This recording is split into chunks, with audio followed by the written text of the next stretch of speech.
Bonjour à tous, nous sommes à nouveau en pays breton, à Vannes, pour aborder un sujet qui est sans doute au cœur de la foi chrétienne, je parle bien de l'Eucharistie. À chaque messe, un prêtre célèbre ce mystère de la transformation du pain et du vin en corps et sang du Christ. Pour bien saisir ce pilier de la foi catholique, nous allons retrouver le père Jean-Baptiste Nadler, qui est curé de paroisse ici à Vannes. Nous le rejoignons tout de suite, mais avant cela, n'oubliez pas de vous abonner. Bonjour mon père. Bonjour. Nous sommes ravis de vous retrouver pour aborder un sujet aussi important. Alors commençons par une question évidemment centrale. Le Christ est-il véritablement présent dans l'hostie et le vin lors de la messe? Alors, j'allais dire non. Mais oui, il n'est pas présent dans l'hostie ou dans le vin. Il est présent à. En fait, d'abord, c'est plus du vin. Au moment de la consécration, c'est-à-dire au moment où le Christ, à travers le prêtre, prononce les paroles, « Ceci est mon corps livré pour vous, ceci est mon sang versé pour vous », les paroles sont un peu plus complexes que ça, mais eh bien, il y a ce qu'on appelle la transsubstantiation, c'est-à-dire que c'est plus du pain, ça devient vraiment le corps livré de Jésus, c'est plus du vin, ça devient vraiment le sang versé de Jésus. Oui, donc oui, il est vraiment présent, mais il n'est pas présent dans l'hostie. C'est-à-dire si on casse l'hostie, il n'est pas dedans. Oui, bien sûr. Oui, je vois. Et donc, à quel moment exactement se produit ce changement? C'est au moment où le prêtre prononce ces paroles-là que vous venez de c'est dire. au moment des paroles consécratoires. Bien sûr qu'il y a aussi une épiclèse avant, c'est-à-dire une imposition des mains ou une invocation de l'Esprit Saint avec le geste d'imposition des mains, qui est un geste d'épiclèse. Mais la consécration se fait au moment des paroles consécratoires, ce changement-là, de toute la substance du pain et du vin en toute la substance du corps et du sang du Christ, se fait au moment des paroles de la consécration. C'est pour ça que le prêtre élève à ce moment-là, le donne à adorer le Christ présent, sous l'apparence du pain et du vin, mais c'est lui qui est présent, c'est Jésus qui est présent, il nous le donne à l'adorer à toute l'assemblée, juste à ce moment-là. Puis ensuite, après, la messe continue, il y a même une acclamation tout de suite par l'assemblée qui s'appelle l'anamnèse, sur laquelle on va s'adresser à Jésus présent sur l'autel, on parle à lui, on lui parle. Et vous, prêtre, vous, célébrant, vous ressentez ce changement ou pas au moment justement de pas du tout. Consécrateur? On ne ressent pas du tout et c'est normal. C'est-à-dire, on ne le ressent pas au sens des 5 sens. L'apparence, le goût, l'odeur, la dimension extérieure de la matière, d'une certaine manière. Ça affecte la substance. Et donc, c'est-à-dire que nous, on ne ressent pas. Nos doigts, nos yeux, Non. Quand on communie au corps du Christ ou au sang du Christ, nos papilles ressentent le goût du pain azime, ressentent le goût du vin, même si c'est plus du pain, même si c'est plus du vin. Donc voilà, donc le prêtre ne ressent pas le changement au niveau sensitif. Après, toute personne, prêtre ou pas prêtre, au niveau de la foi, on exerce notre foi à ce moment-là. Et on dit, c'est bien Jésus présent. Donc ça, c'est un ressenti avec les sens intérieurs, les sens spirituels, les sens de la foi, mais pas au niveau physique. Et pourquoi justement on ne ressent pas au niveau physique? Pourquoi au niveau sensitif rien ne se passe? Pourquoi le Christ a choisi de se cacher finalement en cette hostie, en ce vin? Si je savais pourquoi Jésus a choisi ça, pourquoi Dieu a choisi ce moyen-là, ça ce sont les choix de Dieu. Et les choix de Dieu sont souverainement libres. Il n'empêche que le Christ a choisi ce moyen-là. Je ne peux pas rendre compte de la raison essentielle. En revanche, on peut essayer de le comprendre de l'intérieur, on peut en rendre compte de ce choix. Il se trouve que le Christ veut s'unir à nous et nous unir à lui dans son offrande au Père. Parce que l'Eucharistie, c'est bien une offrande du Christ au Père. C'est la croix où Jésus s'offre à son Père pour la gloire de Dieu et le salut du monde. Et l'Eucharistie, ce n'est pas d'abord pour qu'elle nous soit donnée, mais c'est pour qu'en y participant, on soit unis à son offrande au Père. On devienne coparticipant de son offrande au Père. Mais pour ça, il faut être uni à lui. Eh bien, il a choisi, parmi peut-être tous les choix qu'il avait, tous les choix possibles, il a une infinité de choix, il est Dieu. Il a choisi de prendre le moyen de la nourriture et de la boisson, pour l'apparence de la nourriture et de la boisson, pour qu'on puisse le recevoir en nous, en notre âme. Quelle est justement la signification? Parce qu'en communiant, on mange véritablement le corps du Christ. Quelle est la signification derrière, voilà, comme vous disiez, cette apparence en nourriture? Oui. Et en boisson? On mange le corps du Christ. Alors oui, et c'est d'ailleurs exactement ce que Jésus dit dans son grand discours à la synagogue de Capharnaüm dans l'évangile de Saint Jean au chapitre 6. Jésus, dans l'évangile de Saint Jean, va donner une grande méditation, un grand discours sur le sens de l'Eucharistie. Et il va finir en disant « Celui qui me mange vivra par moi ». Et puis il y a ces paroles, prenez et mangez-en tous. Prenez et mangez, prenez et buvez. Et le terme grec, quand il dit encore dans chapitre 6 de Saint Jean, celui qui me mange, c'est o trogon me, qui littéralement pourrait dire, c'est un mot très, très concret. C'est celui qui me mastique. Celui qui, c'est trogon, c'est pas le verbe habituel pour manger. C'est le verbe qui vraiment parle des mandibules qui malaxent, quoi. Donc, ça ne veut pas dire qu'il faut croquer l'hostie, hein, c'est pas ça. Mais Jésus est très très concret.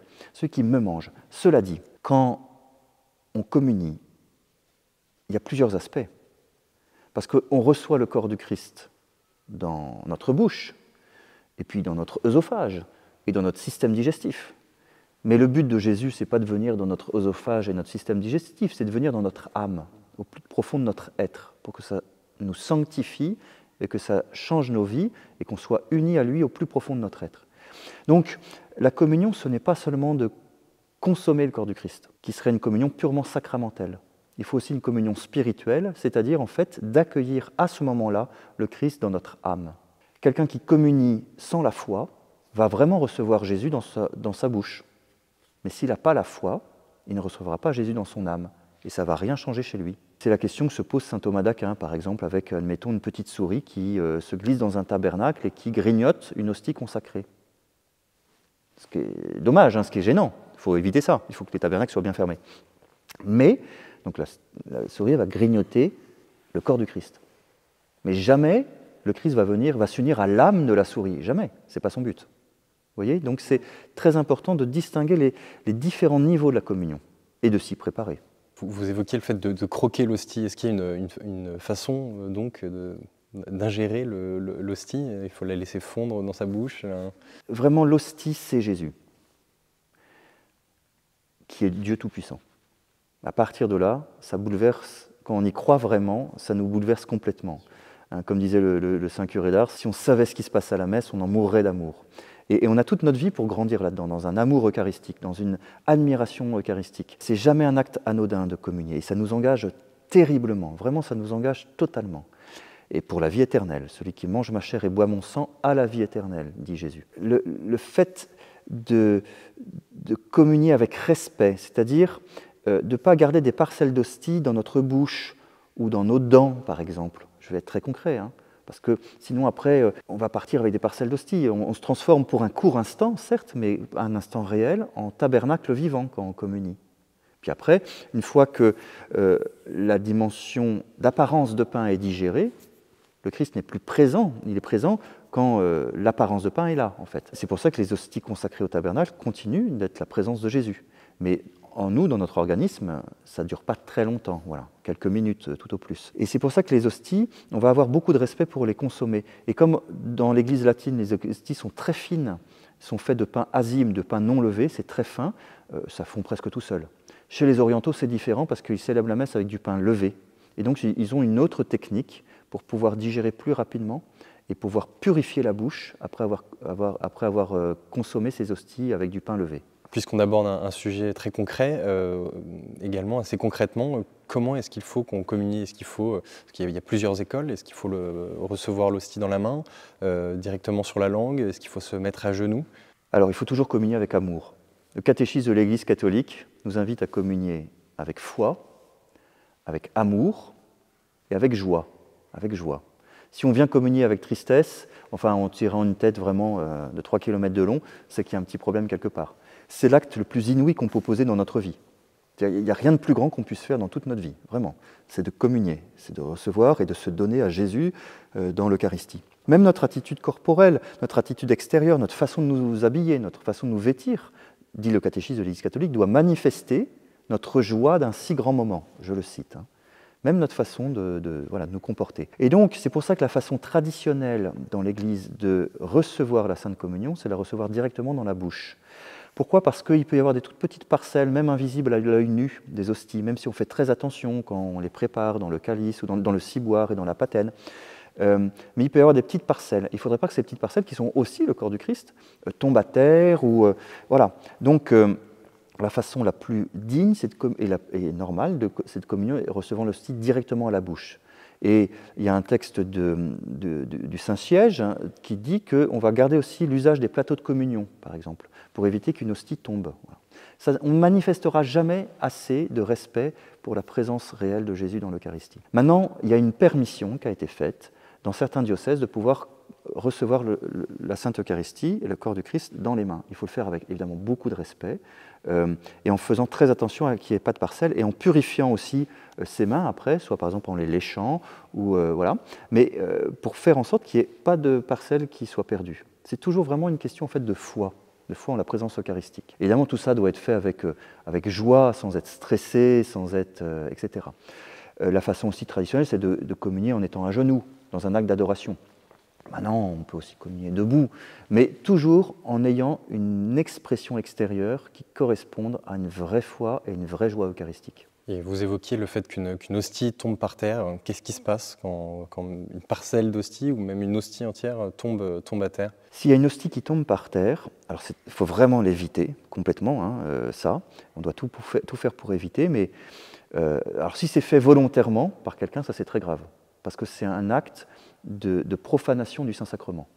Et il y a des conséquences. La personne qui fait ça est excommuniée immédiatement, sans avoir besoin d'intervention d'un évêque ou du pape.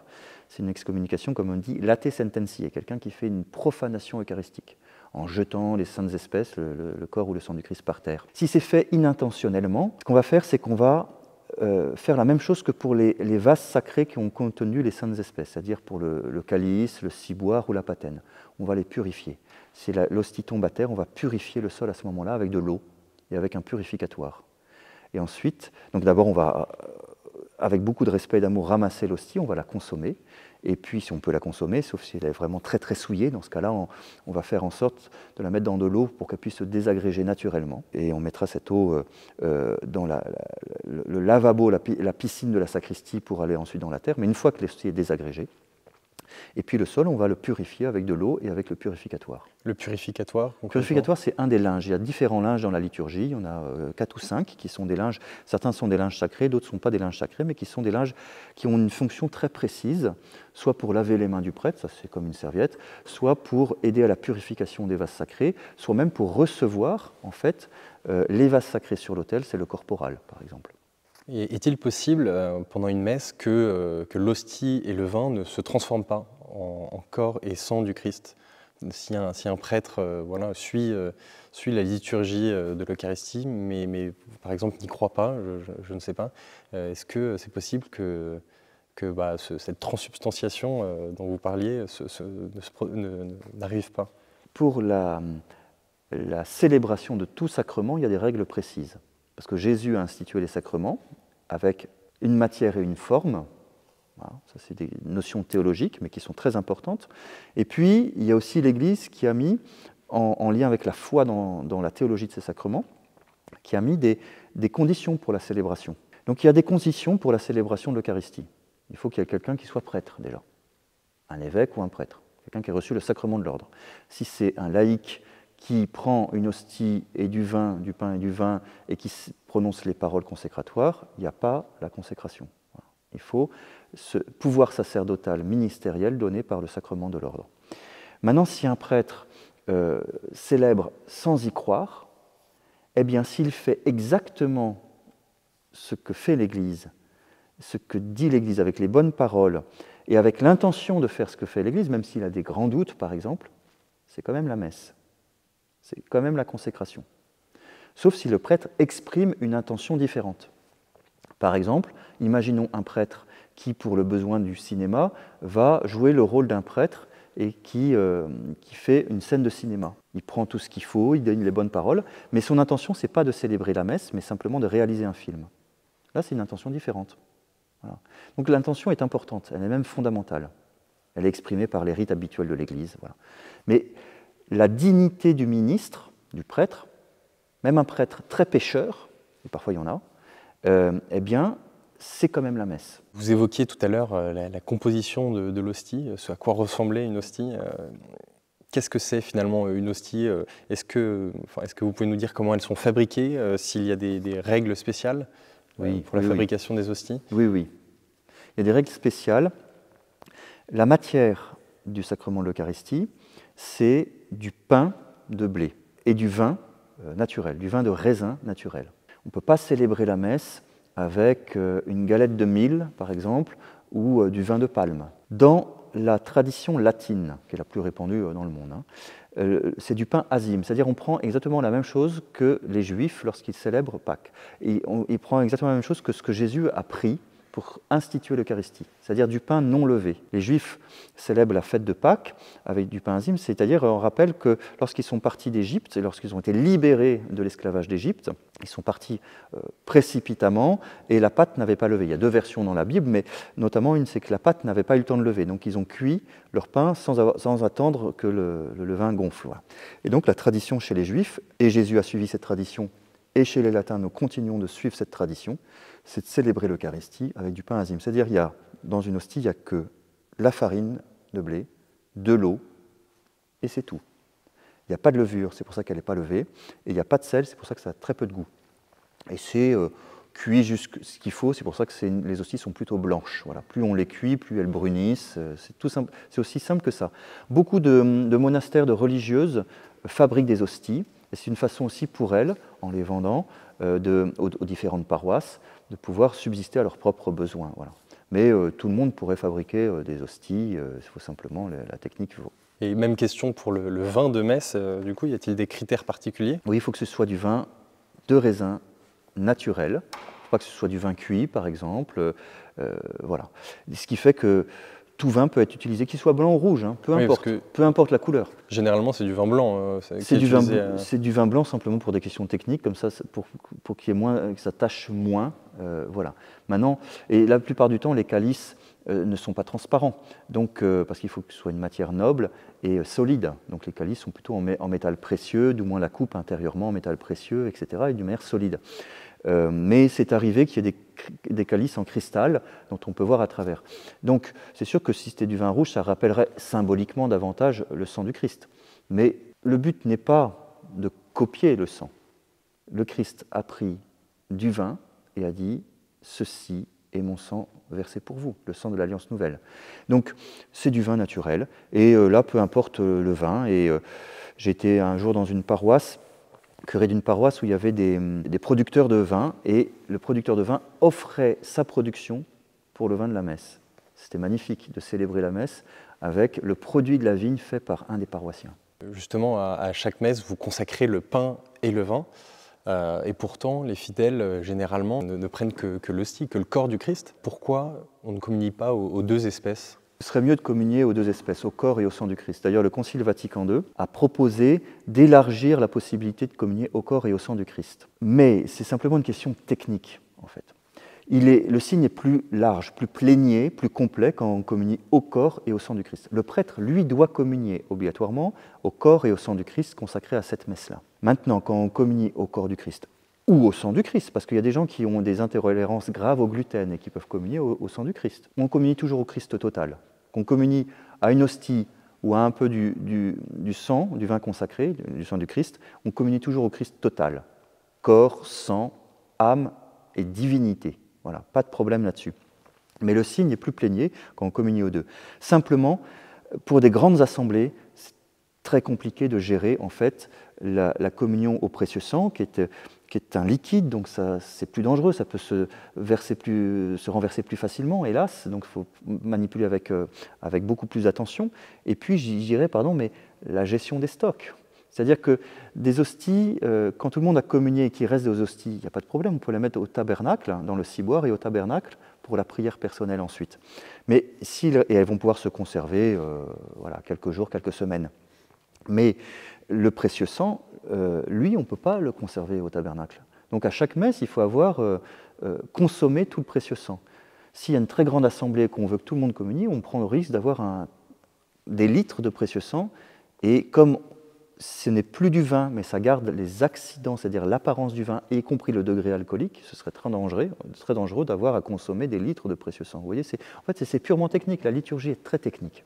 Est-ce qu'il arrive parfois que des personnes tentent de subtiliser une hostie? Est-ce que vous, par exemple, vous faites attention à cela quand vous célébrez la messe? Ah oui, c'est fondamental.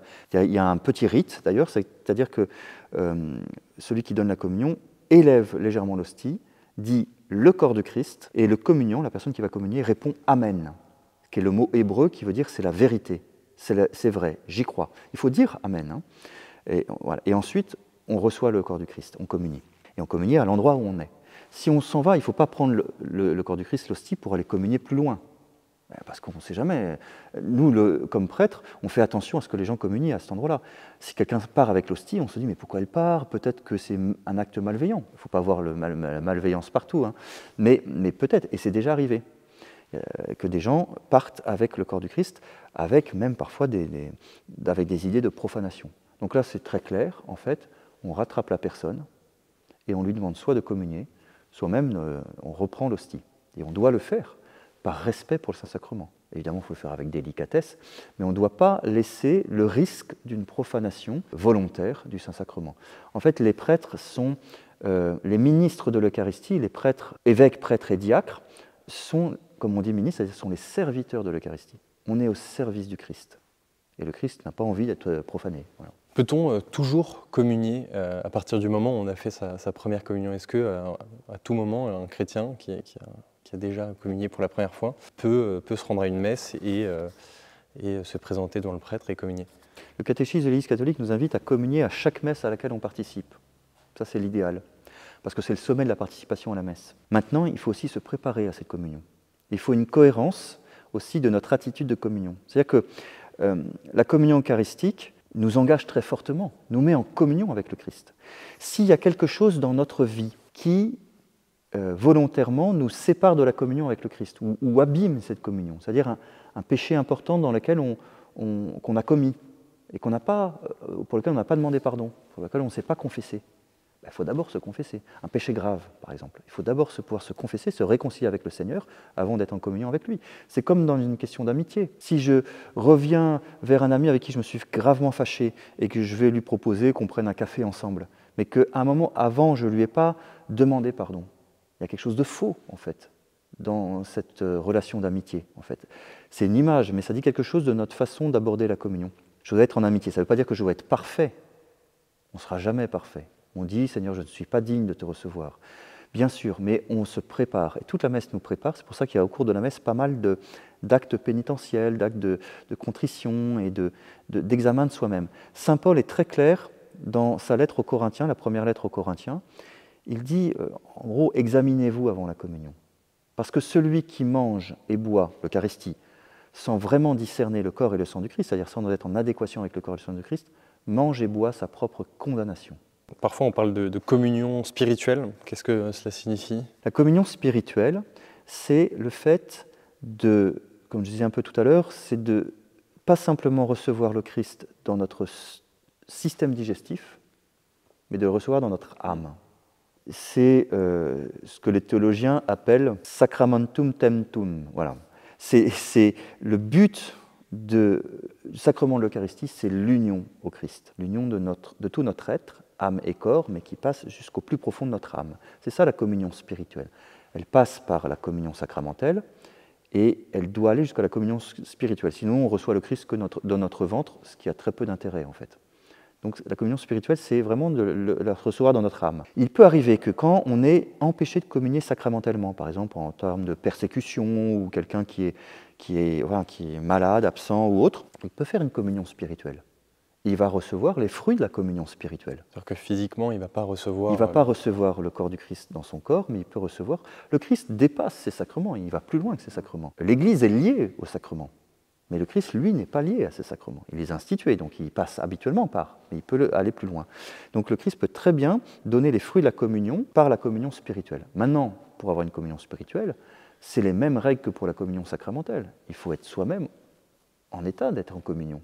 Il faut soi-même désirer cette pleine communion et d'enlever de notre vie tout empêchement majeur, tout attachement au péché grave qui empêcherait la communion spirituelle. Et est-ce qu'il est possible de communier en dehors de la messe? Oui, c'est possible. Alors, la messe est le lieu habituel de la communion, puisque c'est la participation au sacrement de l'Eucharistie dans cette liturgie. Mais il y a des personnes qui sont empêchées de venir à la messe parce qu'ils sont malades, parce qu'ils sont... voilà, généralement pour des questions de maladie ou de vieillesse. Et donc ça, c'est très important, et c'est très classique et tout à fait traditionnel dans l'Église de porter la communion aux absents. Traditionnellement, c'est le rôle des diacres. Dans une paroisse, il y a beaucoup de personnes qui sont formées et qui sont missionnées par leur curé pour porter l'Eucharistie. Et le curé lui-même peut porter la communion aux malades. C'est un très très très beau ministère. Donc à la fin de la messe, on reçoit le Saint-Sacrement, l'hostie, dans une custode, une sorte de petit ciboire en métal précieux. Et puis la personne est missionnée et va porter la communion tout de suite voilà, chez la personne malade. Donc ça, c'est tout à fait possible, et c'est même vraiment à encourager. Si j'ai bien compris, l'Eucharistie est intrinsèquement liée à la messe, mais est-ce qu'il y a d'autres moments où on peut rendre un culte, peut-être, au corps du Christ? Ah oui, tout à fait. Oui, c'est très important, c'est-à-dire que le Christ est présent donc, au sacrement de l'Eucharistie, et cette présence, elle ne s'arrête pas à la fin de la messe. Les hosties consacrées sont toujours le corps du Christ. Il y a cette tradition très très ancienne qui remonte au tout début de l'Église de pouvoir conserver le corps du Christ, d'abord pour la communion aux malades ou en cas de danger de mort, mais aussi pour la prière personnelle. Le tabernacle, le cœur de nos églises, en dehors de la messe, c'est vraiment le tabernacle où est présent le corps du Christ consacré. Donc pour notre prière, quand on rentre dans une église, on va aller prier près du tabernacle. Et puis, à certains moments, on va exposer à notre regard l'hostie. Comme dans une sorte vous savez, au moment de la messe, au moment de la consécration, le prêtre élève le corps du Christ pour qu'on puisse l'adorer quelques secondes, quelques instants. Mais c'est trop court, on aimerait bien rester un peu plus longtemps. Mais en même temps, il faut que la messe continue.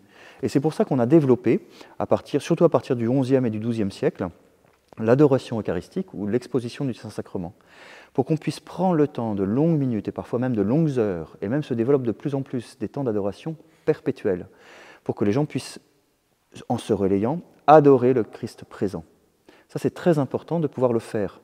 Vraiment que tout chrétien puisse prendre des temps d'adoration eucharistique, parce que ça va prolonger notre amour de l'Eucharistie, et ça va aussi préparer nos futures communions. Et le pape Benoît XVI disait que même dans la préparation à la première communion, il faut prendre des temps d'adoration eucharistique avec les enfants, pour qu'ils puissent contempler ce corps de Christ auquel ils vont communier. Voilà, ça c'est très très important. Évidemment, ça reste de la liturgie, c'est du culte de l'Église, donc c'est régi par des règles, comment on fait pour exposer le Saint-Sacrement, voilà, il y a des règles précises pour être bien dans un culte d'amour et de respect, mais c'est non seulement possible, mais c'est tout à fait encouragé par l'Église. Alors il arrive qu'il y ait des phénomènes un petit peu particuliers qui se produisent au moment de la transformation du pain et du vin, on appelle ça les miracles eucharistiques. Qu'est-ce que c'est exactement ? Un miracle, vous savez, c'est une action extraordinaire de Dieu qui est constatable. Il y a l'action ordinaire de Dieu, quotidienne. Dieu ne cesse d'agir dans notre vie, dans le monde, il est créateur, etc. Et ça, c'est constatable. Mais il y a des actions extraordinaires. Mais pour que ce soit un miracle, il faut que ce soit constatable. Le sacrement de l'Eucharistie, c'est une action extraordinaire.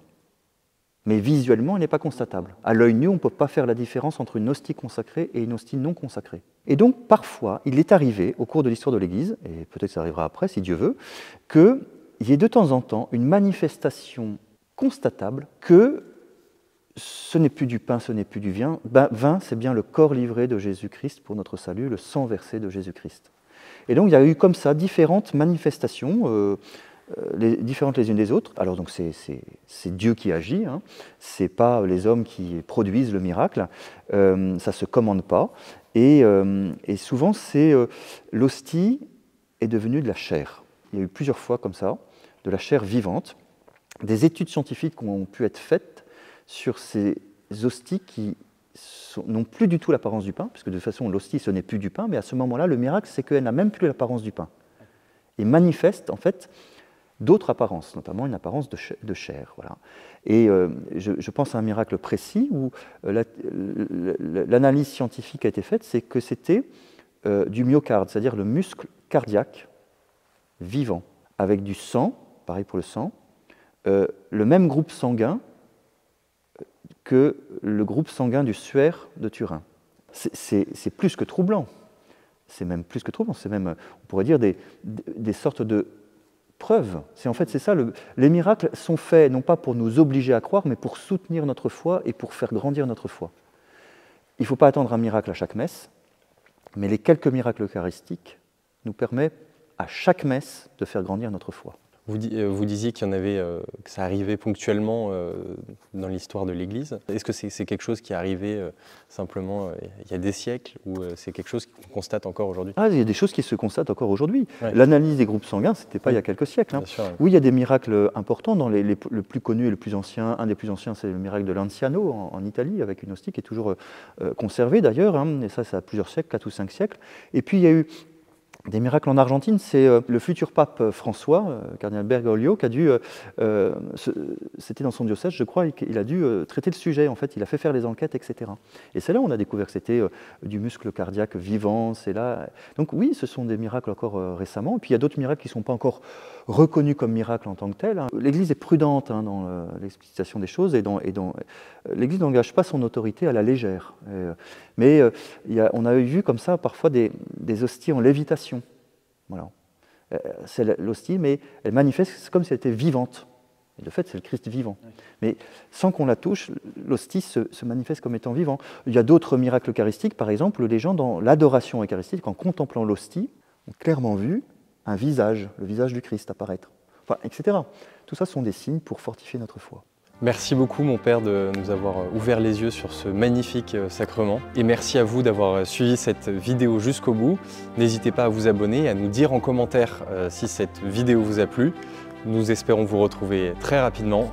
À très bientôt.